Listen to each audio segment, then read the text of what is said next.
nothing will turn into a pumpkin if 10 of you grow a spine and delay this by a few days. The lawsuits will still be dismissed, and the Board of Elections will overcome much larger hurdles over the next year than having to plan for a few days based on unofficial maps. Because you've been asked to by the folks by the window, it's your job to act independently and use your own judgment. The only thing you will accomplish by voting for this map is putting your signatures on the death warrant of the Monroe County Democratic Party and some of your political careers. Thank you, and I'll be back in a few minutes. Our next speaker is Robin Wilt.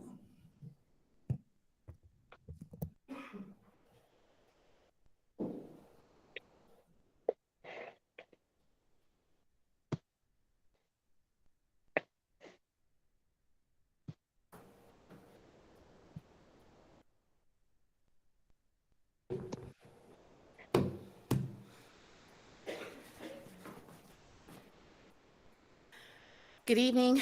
I want to begin by congratulating the members of the Crescent Map Coalition who have been nothing short of unrelenting in the demand for majority Black districts that represented fairness and equity for the voters in Monroe County. Throughout the redistricting process, the community has been told by the powers that be within Monroe County government that majority Black districts were neither possible nor necessary to advance Black voting rights in our region. We were told that the rights of Black voters should be subordinated for the benefit of all. We were told that plurality districts were good enough for the Black community, even while majority white districts dominated the landscape. Despite the cascade of misinformation and denigration, the supporters of Black voting rights embraced a vision around which there was very little awareness or support, and created a movement that took the establishment by storm and generated concrete change to improve the condition of not just Black voting rights, but also fairness within the voting system in Monroe County. A map with 6 majority Black districts would never have been a possibility were it not for the tireless cries for justice and equity that came from the Black community and was championed by the Crescent Map Coalition. Power concedes nothing without a demand. It never has, and it never will. I wish today were cause only for celebration. Unfortunately, I think there is also cause for accountability. If anyone had told me before the Monroe County redistricting process began that most of the Democratic County legislators, including those from BIPOC communities, would actively oppose the creation of a proportional number of majority Black districts, drawn in accordance with Section 2 of the Voting Rights Act, I would have disbelieved them. Had I not witnessed for myself the partisan political hackery that was on full display in the Democratic caucus at the expense of the Black community and human rights, I would not have believed it possible that people that I called friends, whose campaigns I supported, would be capable of such betrayal. I stand here now to tell you that no amount of reputation laundering that you attempt tonight will erase the damage and mistrust that your bad faith behavior has engendered among the Black community. Although we have majority Black district map that the community can be proud of, we must remember that a Voting Rights Act compliant map was about creating the opportunity for Black voters to choose leadership that represents its interests. Without sustained efforts to organize the Black vote, to register every single eligible voter, and to turn out the vote at elections, the community cannot realize its goals for self-determination and true autonomy. The Crescent Map Coalition asks that you will continue to stand with us in the struggle to achieve Black voting rights by supporting the empowerment of the community through sustained voter registration and turnout efforts. This map represents the beginning of our struggle. And now we intend to fight in support of candidates for office who will uphold the anti-racist values that this map represents.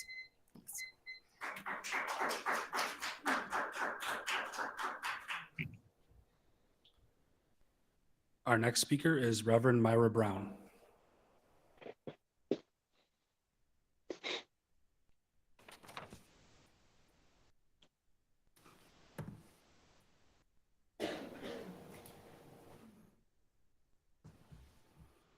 Good evening. Today I stand with gratitude in anticipation of your vote to free the Black vote and give the Black community what we have been saying for months that we're entitled to, an increase in the enfranchisement of the Black vote. This battle has been long fought. For months, we came before you asking for you to follow the law of recognizing the population census in Section 2 of the Voting Rights Act. We stood asking you for 5, and as it turns out, we were entitled to 6 Black majority voting districts. For months, we organized our community. We untangled misinformation that came from some of the legislators in this chamber who opposed us. We called on you to put aside self-interest and political patronage and obstructionism. In the face of the attempted use of white experts to decenter collective Black voices, we recentered them. Ultimately, we won the vote for 5, only to have to contend with a veto by our county executive. Left with no choice, we, along with other Black coalition partners, filed a lawsuit to secure our Black voting rights. Today, with your vote, you will rise to the occasion to create a win for the collective Black community, our county, and for all of us, without sending Black voters through a court system of being humiliated by the indignity of seeking the approval of a special master for redistricting voting rights. Good on you.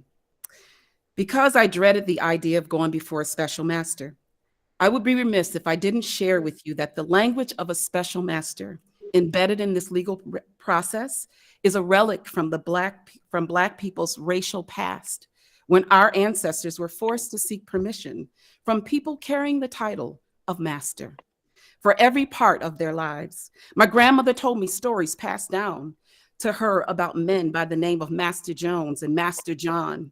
I don't know what the court master's name would have been, but to have my county Democrats attempt to send me and the coalition of Black plaintiffs to the master to decide Black voting rights would have been the ultimate insult to our humanity. So thank you again for this important step to bend the arc towards justice for Black people in this community and this county. I'm here to express my gratitude to President Sabrina Lamar, Rachel Barnhart, the Republican legislators, our coalition partners and supporters like the Black Agenda Group, Spark, Spiritus Christi, the local NAACP, the Black Community Focus Fund, the Urban League, Baden Street Settlement, and the larger collective Black community who saw this justice issue of voting rights embedded in redistricting from the start. I also want to express my gratitude for County Executive Adam Bello and the Democratic legislators for finally coming together to do the right thing by enfranchising the Black voting community with a bipartisan agreement for a redistricting map. This is a historic moment in Monroe County's history. It's our David and Goliath story. The work of justice is long and hard, and the journey filled with twists and turns. But at the end of the day, God is always on the side of justice. And however one finds their way to that side where God is, it is a time for celebration. So today, I celebrate you and I celebrate with you. Thank you.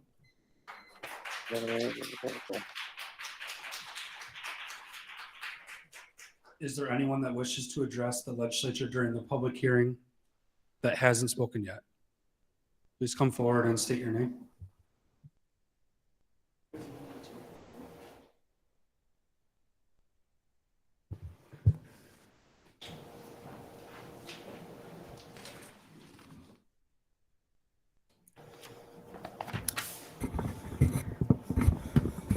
Hi, my name is Barbara Grosh, and I'm the president of the League of Women Voters of the Rochester metro area, and I'm speaking on behalf of the League. This map you're considering is an improvement over so many of the maps we've seen in the last year and a half. It doesn't violate state law by cutting up villages, as the maps did in 2021. It cuts up most of the suburbs less than the maps under which we've worked for the past decade. And those are good things. But best of all, it creates 6 Black majority districts. Given the history of racial segregation and redlining, this is a commendable step forward. We applaud the fact that it will amplify the political voice of Black residents in local government. Clearly, there is more than one way to draw 6 Black majority districts, and reasonable people can differ. We think this map is good enough.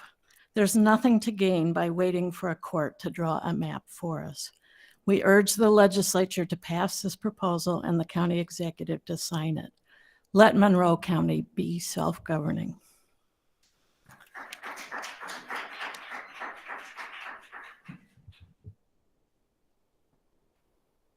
Please come forward and state your name.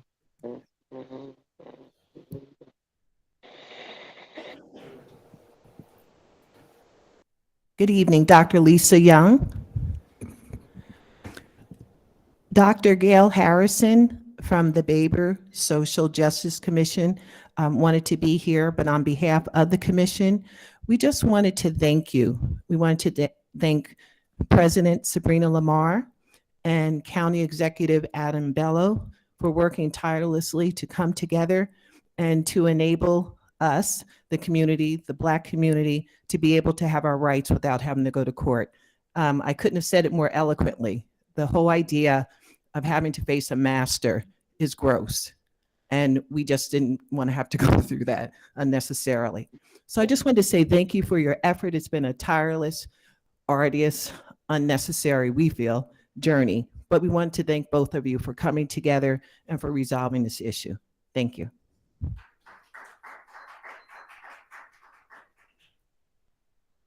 Is there anybody else that wishes to address the legislature during the public hearing? I declare the public hearing closed. I will now reconvene the December 29, 2022 special meeting of the Monroe County Legislature. We will now hold the public forum. We have several people registered to address the legislature. Mr. Clerk? We actually have one person signed up for a public forum. The speaker will be Terrence Schnurr. You'll have 2 minutes in which to address the legislature, and please conclude your remarks when the timer sounds.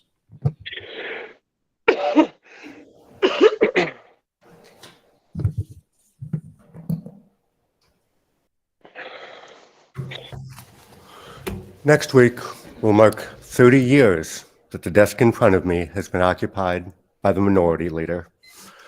In March of 1992, 10 of 18 Democratic legislators voted for a redistricting plan that everyone knew guaranteed 14 Republican seats. One of those 10 crossed the aisle in May. In November, 14 Democrats were elected to the legislature. 4 of them were defeated in re-election bids in 1995, all of whom had voted for the 1992 plan. There weren't 14 desks over here again until 2020. In Santayana's words, those who cannot remember the past are condemned to relive it.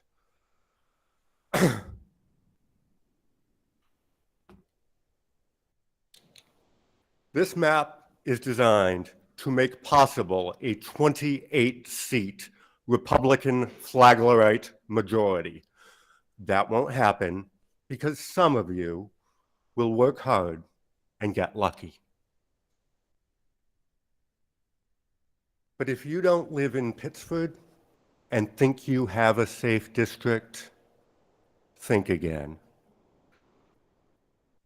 You're guaranteeing the Republican Party 14 seats, some of which they should have to compete for. In order to win, you have to win every competitive race. You won't. I hope that I'm too gracious to say this in June or November, so I'll say it now. I told you so. Thank you, and have a good New Year. This concludes the public forum. We will now proceed with the consideration of local laws. Will the clerk please read the first item on the agenda? Item number 1, referral number 22-0473.LL, providing that local law entitled Amending Monroe County Charter and Administrative Code relating to legislative district boundaries and term of members of county legislature be lifted from the table. Moved by Legislator Bruce, seconded by Legislator Smith. This is to lift from the table. All in favor? Item carries. Next item. Item number 2, referral number 22-0473.LL, providing that local law entitled Amending Monroe County Charter and Administrative Code relating to legislative district boundaries and term of members of county legislature be adopted. Moved by Legislator Brew, seconded by Legislator Smith. Is there any discussion? Go ahead, Legislator Brew. Thank you, Madam President. I would just like to take a moment to explain my vote, which can really be summarized in 2 words. Thank you. Thank you to all who were involved in this now 2-year process, including members of the previous legislatures, members of the previous Legislative District Revision Commission, including former President Carbone and former Legislator Baroth, who I was proud to serve alongside.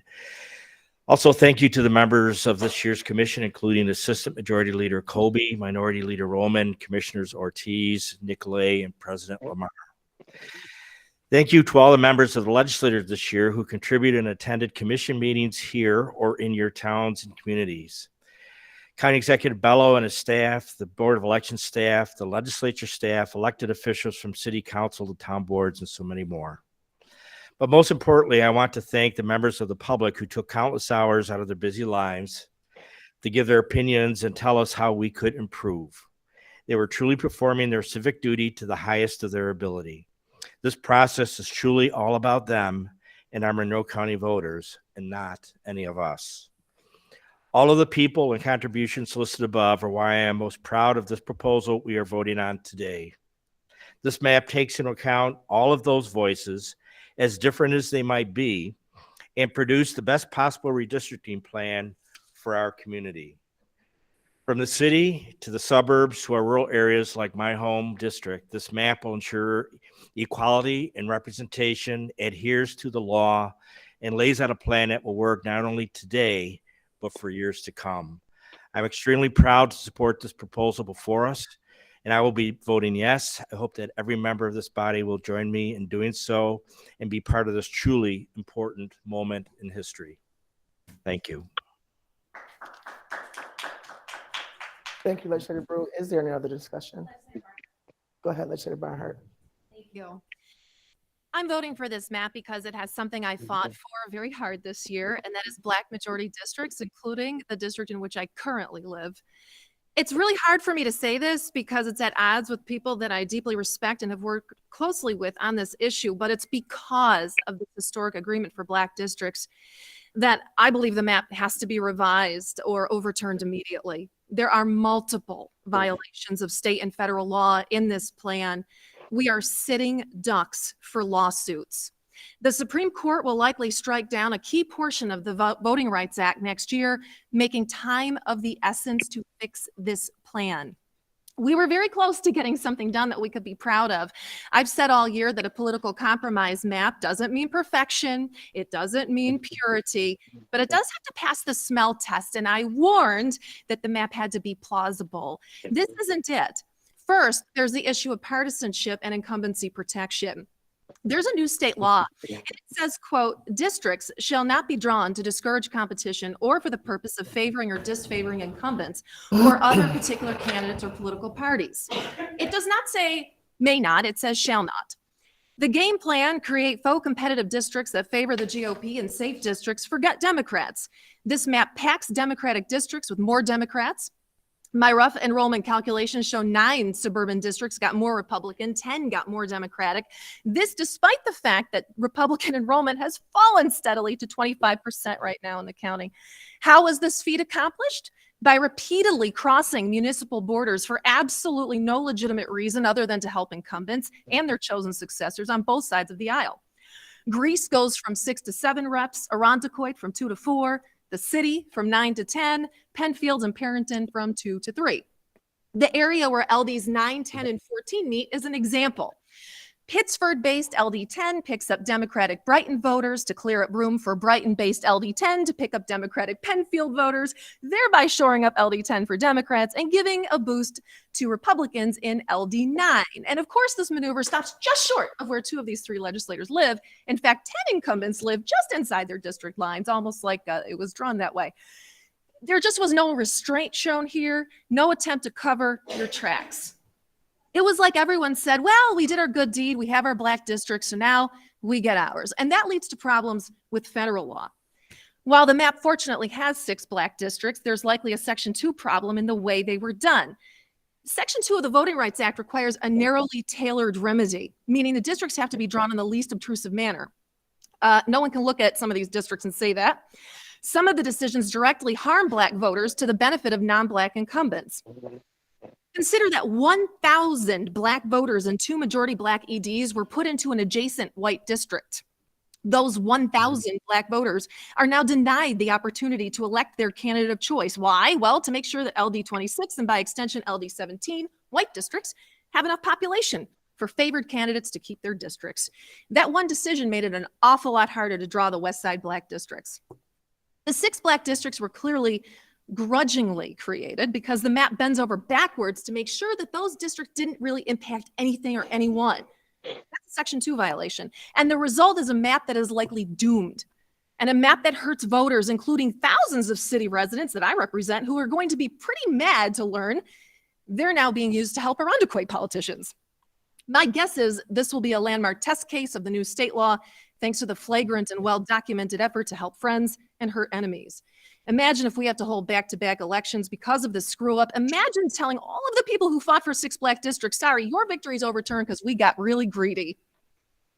Again, I'm voting for it. I fought for one principle in this map, black districts. I'm so proud of the Crescent Map Coalition.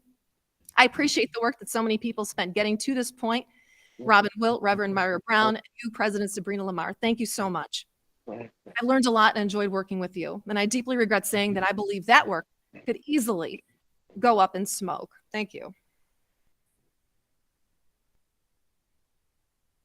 Legislator Barnhart. Legislator Hugh Smith. Madam President, I'd like to just explain my vote. The map before us is far from perfect. It is not, in my opinion, even the best possible outcome. Such is the reality of any compromise. I'm concerned about the issues of compactness and connectivity and the division of neighborhoods in this map. However, the most significant concern I had with the previous map, that it increased the number of majority white districts, has been resolved. This map preserves 6 majority minority districts, and at least according to the data, these districts are also majority black districts. So I will vote yes. Thank you. Thank you. 1 second. Legislator Blankley, did you have? He's been waiting for. Go ahead. Yes, thank you, President Lamar. Thank you, Madam President. I just would like to briefly explain my vote. I believe I made it apparent when we voted on the previous redistricting referral that I would not vote for any map derived from a political process. Somehow, this map was crafted with a more political and less transparent process than the last one. The map we're voting on tonight is an 11th hour deal struck because at least 3 of the 4 parties at the negotiating table were uncomfortable working with an independent judicial arbiter. For those reasons, I remain steadfast in my position and will be voting no. I am genuinely pleased that this process is finally approaching its end and that the proposed map includes 6 black majority districts. However, I think it's important to acknowledge that we could have reached the same outcome without taking into account arbitrary criteria such as incumbents' addresses. As we heard from the League of Women Voters just tonight, a map with 6 majority black districts could have been drawn in dozens of ways. While this map does accomplish that aim, it's also clear that political gerrymandering and bending over backwards to draw certain county assets into specific districts was just as much of a priority. Not only that, but getting to this map has created unnecessary acrimony and discord amongst not just the members of our honorable body, but amongst our constituents as well. I remain confident in my conviction that elected officials should have no role whatsoever in the drawing of the districts we aim to serve. It is my sincere hope that we can avoid this pointless and useless fighting going forward and do the right thing for the people of Monroe County with our future redistricting. I believe that every member of this honorable body, as well as the county administration, can see the damage that this has done. And I hope all are eager to see a new solution to this fundamental challenge of reapportionment.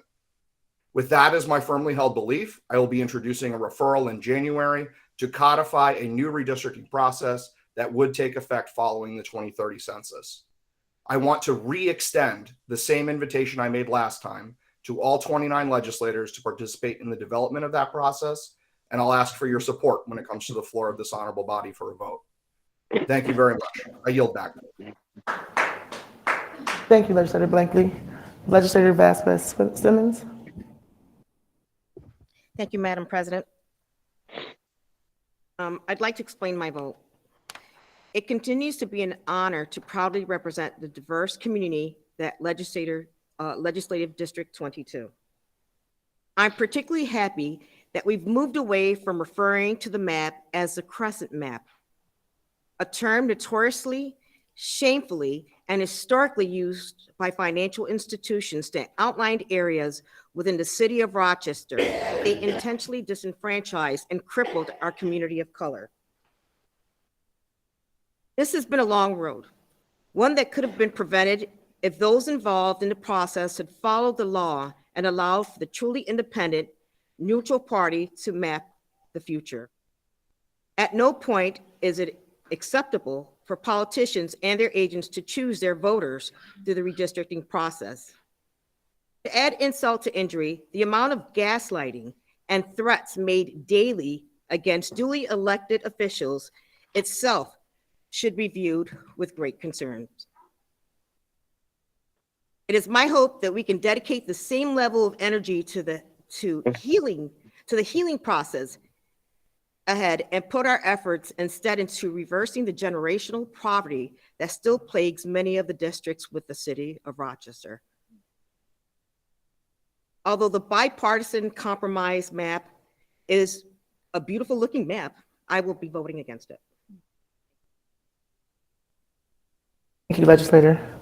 Legislator Roman, did you? Is there anyone else? Go ahead. We voted on a map.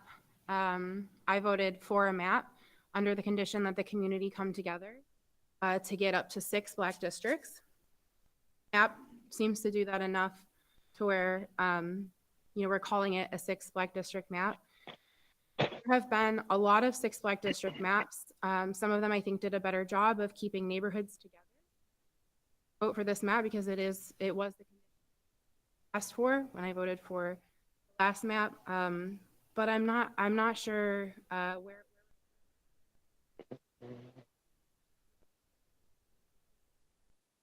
I agree with Legislator Blankley, and to be fair, every Democrat that was here before I was who did try to vote for an independent, which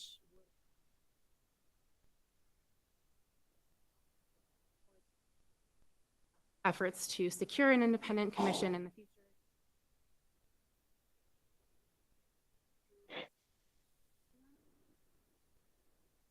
A lot of my activist or political career has been in the shadow of from redistricting 10 or 20 years ago. Also have to start to look at not allowing our work to be affected by what we've all been through together this past year. I don't want to be trying to pass a law 5 years from now and hear that so-and-so doesn't talk to so-and-so because of redistricting. Again, as a young activist, most of my career has been lived in the shadow of those. I have to find a way forward for the sake of our constituents. Thank you, Legislator Del Vecchio Hoffman. Is there any other discussion? Seeing none, I would like to take a moment to explain my vote. This still remains the most important redistricting in the history of Monroe County. Tonight, we are correcting some injustices. For decades, even as Black people in the city of Rochester have grown to be a solid plurality of the city's population, the county legislative districts in the city have not reflected the city's demographics. This is true in the districts drawn 10 years ago, and the problem has only worsened as a result of gentrification that has taken place within the city, particularly downtown Rochester, in the last 10 years.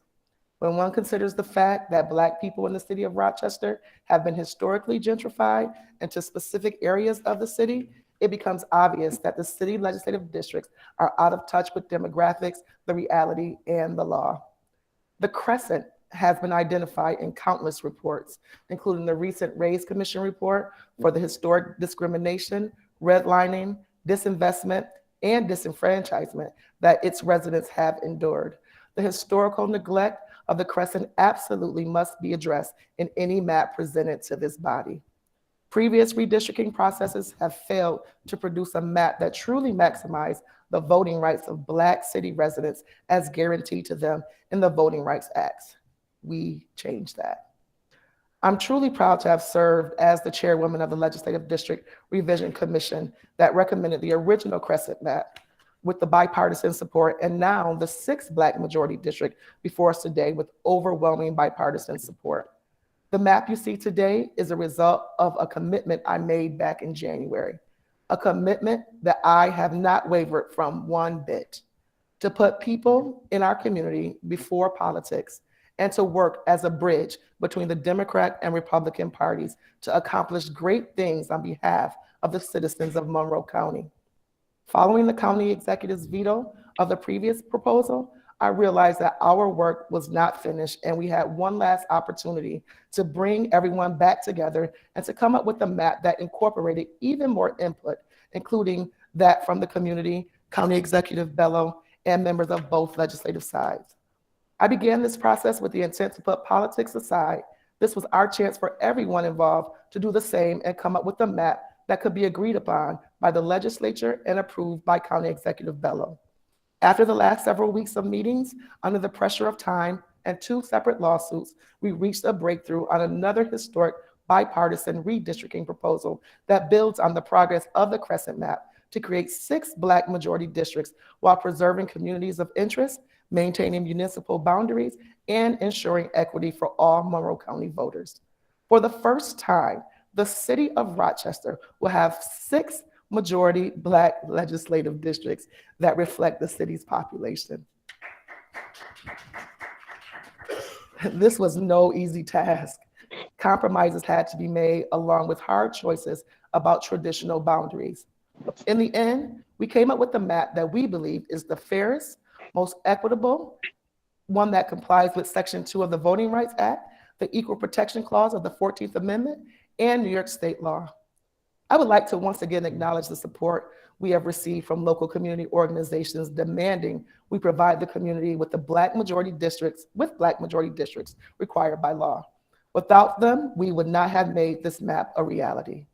Organizations including our local NAACP, the Urban League of Rochester, the Black Agenda Group, the Faith Leaders Roundtable, Baber AME Church Social Action Committee, Showing Up for Justice Rochester, Delta Sigma Theta, Rock Acts, the Poor People's Campaign, Reverend Myra Free the Black Vote Brown of Spiritus Christi, sitting members of Rochester City Council, including Kim Smith, Mike Patterson, Lachey Harris, Mary Lupian, and Stanley Martin, Robin Wilt of the Brighton Town Board, and many, many more.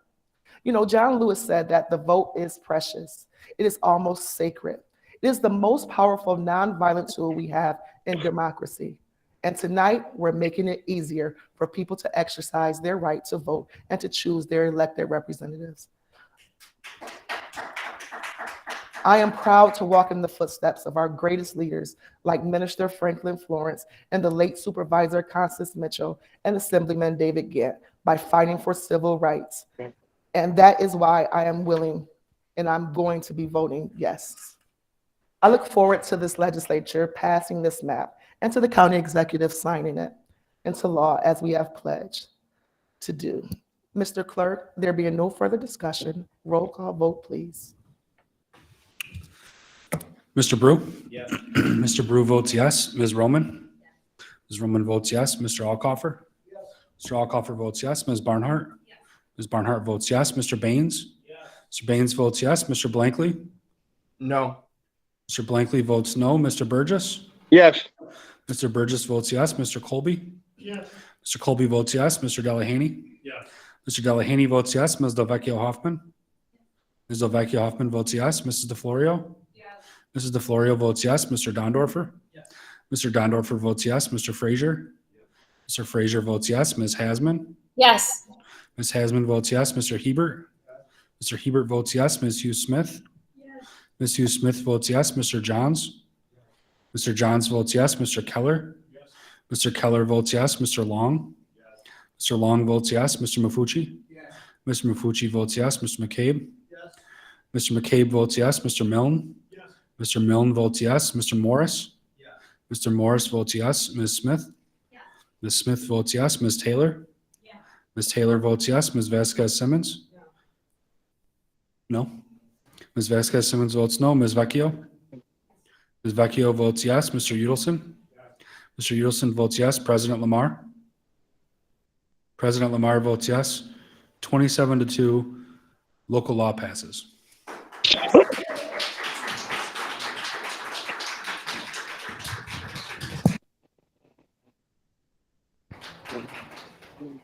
There being no unfinished business, Legislator Brew. Well, further unfinished business, the meeting of this honorable body stands adjourned. The next meeting of the Monroe County Legislature is Tuesday, January 10th, 2023 at 6 p.m.